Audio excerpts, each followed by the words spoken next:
Hello everyone, how are you? Hope you are doing well. Many people have asked me, Nasim, how have you learned English? So today in this video, I'll be talking about my own experience, how I learned English, how I improved my level, and what I'm doing to keep going and to keep improving. First of all, I learned English at the university. And listen carefully. Many people think that, most of the people think that, not all of them, that they learn English either at college or high school. It was not my case.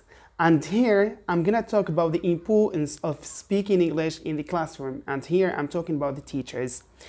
Unfortunately, when I was at school,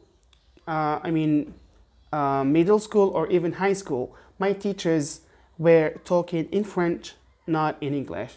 English was like only written, English was like only in tests, English was only in exams, so students like me or pupils didn't have that contact with English.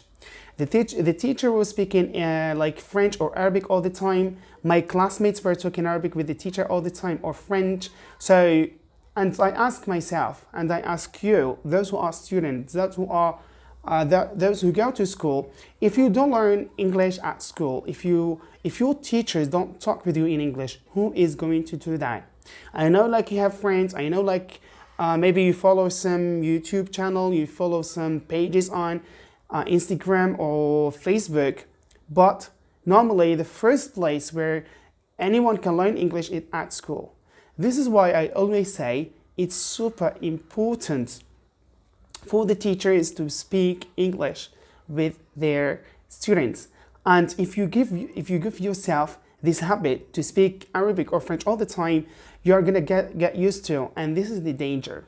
Like, many times when I talk to my colleagues and peers and so on, and they say it's important to speak only English, they say, but they don't understand, that people don't understand, like pupils, like they are Algerian, they are not like English, they are not, I don't like, they give a lot of like excuses, and they start whinging. And I think that maybe you haven't thought of this point. You are thinking all the time of the average students or those who don't know English, but what about the others who know English and they want to improve themselves? Have you thought of that category?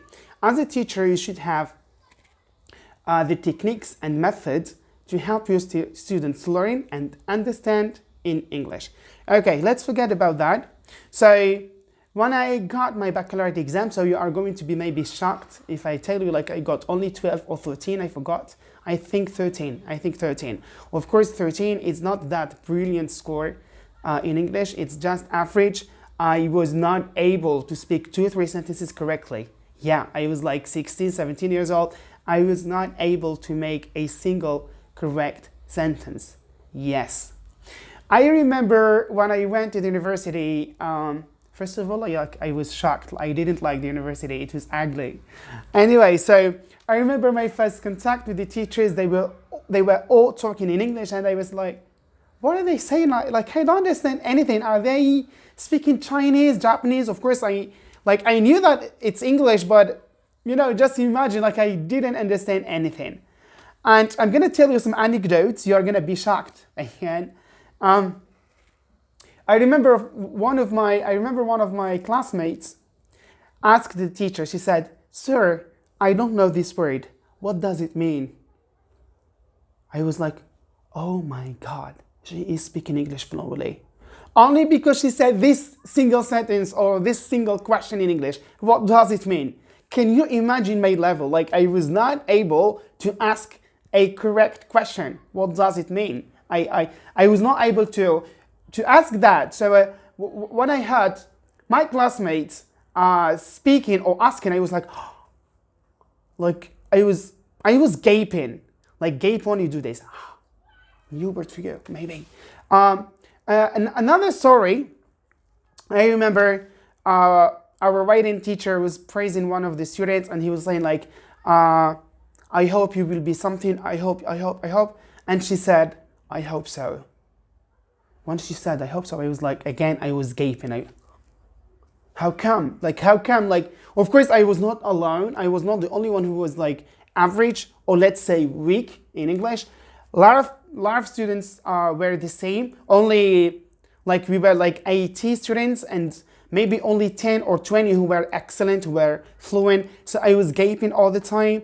I was staring at those who were able to complete sentences correctly, to speak fluently. I was all the time asking myself, what is the problem? Now here I'm talking about the second week, my second week at university, like the very first month.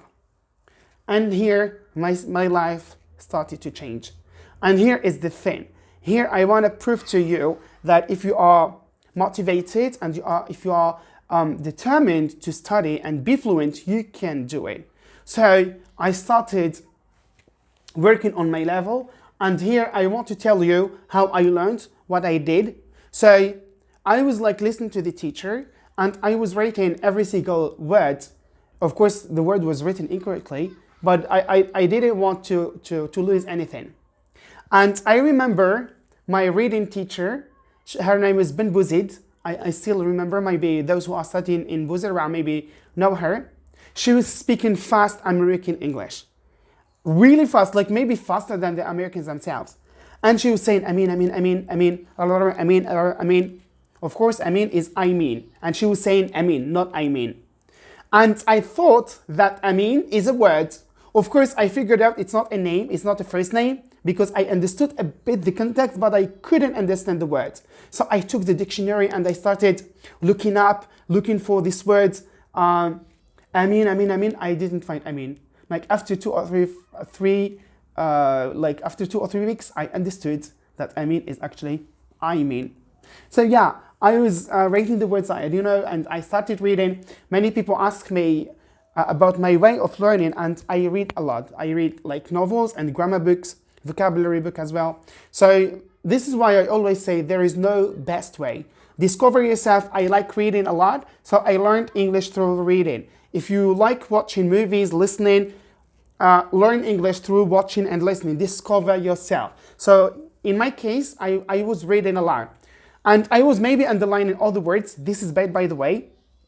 I'm not saying that underline all the words, but understand me, like I was a student of English. My major was English, and I was like a future teacher. Of course, I didn't study in UNS.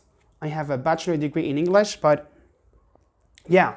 So I was underlining the words that I didn't know, using the dictionary all the time. And another thing, I remember when I was going to hitting the way to the bus stop or to the student bus. On my way, I was thinking of a topic like, okay, Nassim, let's talk about nepotism. Let's talk about this problem. Let's talk about daily life. And I was talking to myself. Yeah, I started talking to myself because we all had, and like before, we didn't have this chance to talk like with natives or to go. I didn't know that there is the ACCA where I'm working now, and I didn't know all that. So I didn't have that chance that you can have today. So I was talking to myself all the time. I was recording myself all the time, and then like I'm talking and I say, what is this word in English? Like some Arabic words were coming to my mind and I didn't know. So I was taking notes that I don't know and straight hitting the dictionary. So it was like I was working a lot all the time, every day. And imagine after 1 year and a half, I started teaching. Yeah, I'm saying the truth. After working on my level, on myself, after 1 year and a half, I told you, like the first year I was unable to talk. I was stuttering maybe. I was making a lot of mistakes. But after the first year, people started telling me, like, Nassim, you have improved. Nassim, you are speaking fluently. How come? Oh, you have changed.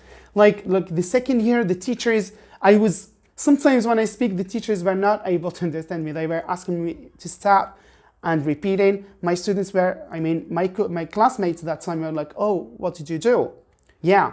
And then when I figured out that my level is better, I wanted to take it to the next level. So then I started going to some private schools saying like I am a student and I have like a good level in English. They were like testing me and so on. And I started working as a teacher, and I was a student as I was second year student or third year student, and at the same time I was teaching in some private schools. Yeah, so just to tell you, to let you know that it's possible. Nothing is impossible. Just take it. Just believe in yourself. Please don't listen to those who say like it's impossible, because I encounter a lot of people who are discouraging me instead of encouraging me. They were saying like, your level is so low, you are like shameful, like how come you don't speak English and you study English? So I'm talking about the first year. So of course it hurted me, it hurts a lot. It hurts you maybe if some people tell you that, but never listen to them. And always compare. Yeah, this is another thing. Compare yourself to others. Try to have a competitor. And it's okay, by the way, to have, don't envy them, of course, but try to have a competitor, like a classmate, someone that you know, like you say, I want to be like him or even better. I want to be like her or maybe better. Even though I'm teaching, like when I see my fellow teachers and I like them a lot, I say, okay, I want to be like that. I want to be, why not better than him or her? And sometimes I compare myself to native speakers. I say, I want to be like that. I want to be like that. I want to speak like that person that I like, right? Because if you don't have a competitor, you're going to stagnate at a certain level, and you're going to think that you are the best, and you're going to think that you are okay. You don't need extra work, and it's incorrect. I always work on myself. I always think that I need to work more. By the way, it's okay. Like I do believe, like I still make mistakes and I need to improve them. And it's okay when you receive some feedback from your friends. It's okay if someone corrects you, because some people get angry. Actually, I don't get angry, I get happy. If the information is true, if the remark is true, I get really happy, because actually that helps me to progress, to improve, to hone and so on. Yeah, so this is my story with English. Hope you like it. So tell me in the comments below your story of English. How did you improve? If you have improved, how you improved your English, your tips. You know, this is important. Please type it below, because maybe some of our viewers, maybe they are going to take your advice into consideration. They are going to follow your example, maybe my example. So it's really important to talk about our experiences. Hope that this video was beneficial. If you think it's beneficial, so please give it a thumb up. Subscribe, by the way, if you haven't subscribed, and please share this content with your friends or followers or whatever. It might be helpful for others. As I said, listening to each other's experience can be helpful. Again, thanks a lot. Take care. Bye-bye.